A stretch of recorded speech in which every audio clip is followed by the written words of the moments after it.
Hi guys, my name is Matti Sulanto and I'm a photographer, and today I'm gonna take a photo walk with double super wide lenses.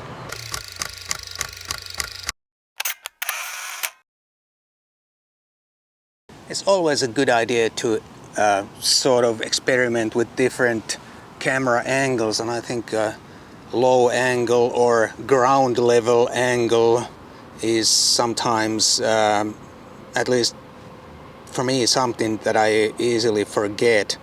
But now I'm doing just that. Wide open f2.8. I'm gonna stop down to about f5.6 and take another one. There's a nice backlight and a tree trunk. Or actually, this is not a photo walk at all. This is more like a location challenge. This is a small patch of park not far away from my home, and when I go running 2-3 times a week, I pass this place often, and I've been developing this idea to make a little photo challenge here. This is not a large area, but there are many elements here to photograph.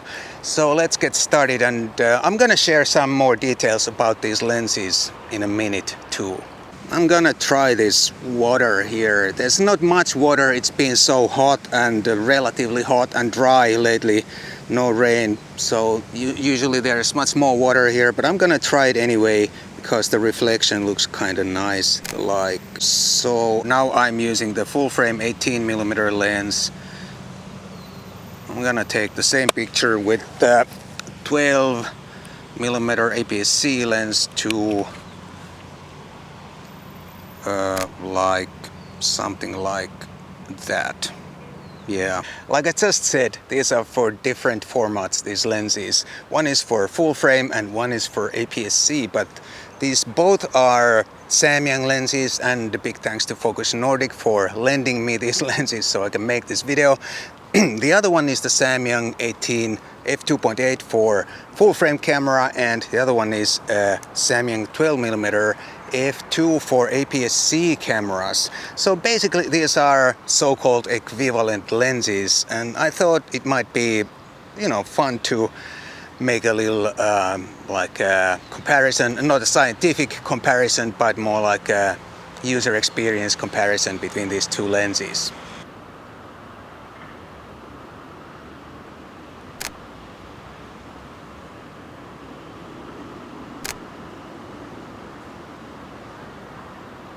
Like I already said, these are so-called equivalent lenses. They have the same angle of view, the same depth of field characteristics. And the other one is for APS-C, the other one for full frame. And actually the full frame lens is a little bit smaller and also lighter in weight than the APS-C lens, but I really like the APS-C lens more, the exterior design more. It looks more contemporary. The 18mm looks a little bit cheap. It is made of some kind of shiny plastic. It doesn't feel cheap, but it doesn't look as good as the 12mm. The 12mm has one more advantage over the 18. This one, the 12 APS-C lens, is also weather sealed. But both lenses are quite compact for such wide angles, and also quite affordable. Especially the full frame version, the 18mm, is really super affordable, and I think both are very good value for money. Another low angle attempt. I'm not sure if this is working. I'm trying to kind of make all those urban elements disappear in the background, and maybe it works. I'll take a picture. Okay, f2. I'm gonna stop down to f5.6 to get a little bit more depth of field, and also the lens is sweet spot is around f5.6. Yes. When I take the same picture with both lenses, I've noticed that the angle of view is not exactly the same. The 18mm, the full frame lens, is a little bit wider, just a tiny bit wider than the 12mm. And as a matter of fact, according to Samyang, the angle of view on this 18mm is one angle wider than the angle of view on this 12mm. Not a big difference, but you can see it if you shoot these side by side. How about these trees? They form a nice foreground, and there's a little bit of light in the background, and it might look good. Maybe even black and white. Let me try a little bit lower angle here. Maybe that looks even better. Yeah, it looks quite good, at least on the camera screen. It's always a little bit risky to evaluate your pictures too much based on the screen on your camera, but that's all you can do when you're taking those pictures, right? Now I missed the biker or cyclist. Too bad. I'm looking for an angle for the bench, but it doesn't seem to look very good. But now I think I found something. I think I'm gonna take a picture from this angle. Both these cameras are mine. The full-frame camera is the Sony A7 Mark IV, and the APS-C camera is the Fuji X-T30.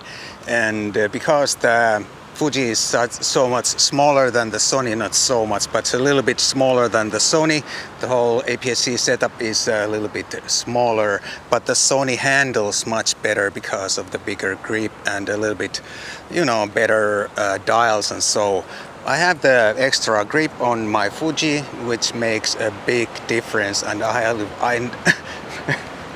and I highly recommend a grip like this if you own one of these Fuji X-T30 cameras or something similar. Of course, these cameras are not in the same price range, and they should not be directly compared, but since I'm now using both of them, why not compare them just a little bit, just for fun. Yeah, this low angle also looks quite good. I like the dry leaves in the foreground. Switching cameras and lenses here. Take a few pictures also with the 12mm lens, which is mounted on my Fuji X-T30. The focus in the foreground. Okay, here's one really nice looking leaf that is much brighter than the surroundings. Looks good. These lenses are quite wide to my taste, and I would never consider either lens as my everyday lens, and I find these kind of super wides a little bit difficult to use. But that being said, a super wide can be a lot of fun occasionally, and I recently published a video about wide angle portraits. I'll put it up here on the screen so you can check it out if you haven't seen it already. So you can shoot everything with the wide angle just as long as you realize the upsides and downsides.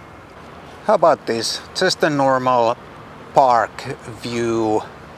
A little bit of water and shadow in the foreground. Few cars in the background. Nothing that special, but picture anyway. By the way, I really like the level gauge in my cameras. I have the level gauge on all the time because for whatever reason it seems to be really hard to keep the camera level without the gauge. So it's a very good feature.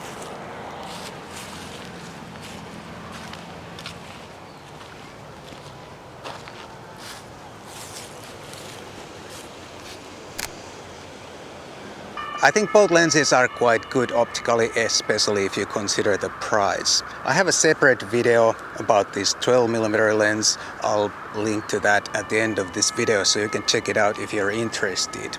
I suppose if you pay a lot more, you will get better quality, both mechanical and optical quality, but if you only need occasional super wide angle, I think both these lenses are really good, like I already said. Besides, who can really tell what lens you used based on a photo on some social media platform? And talking about social media and sharing pictures, I signed up recently for Vero app because to me, Instagram is beyond photography these days, and it's beyond pleasing anymore. And Vero seems like the good old Instagram, like it used to be years ago.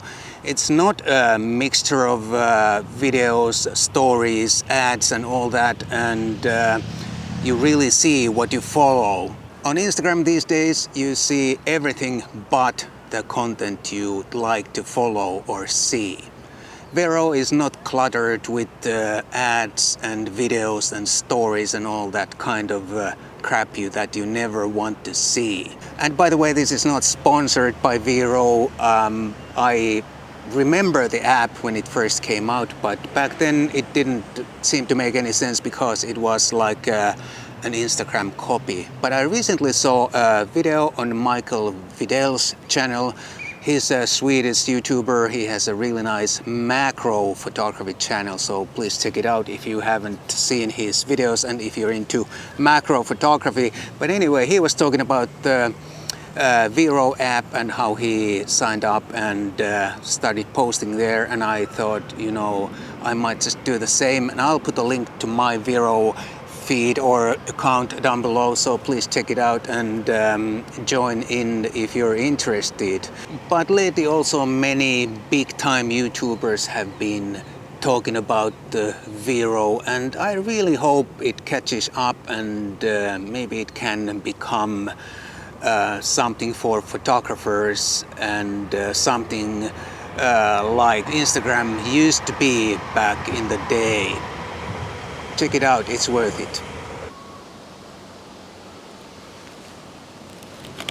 How about that little stream of water between the trees? Looks kind of interesting. I'm gonna use both cameras.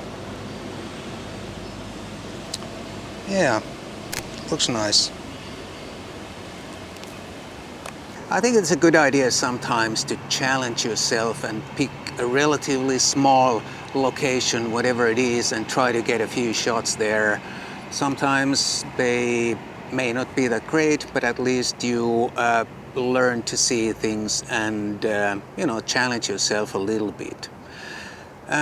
Today I think I've had enough photos here and it's time to head home. Thanks so much for watching, and if you found this entertaining, please consider buying me a cup of coffee. There's a link down below for that if you don't live in Finland. And here on the screen is my video about the Samyang 12mm f2 lens. Thanks, and I'll see you in the next one.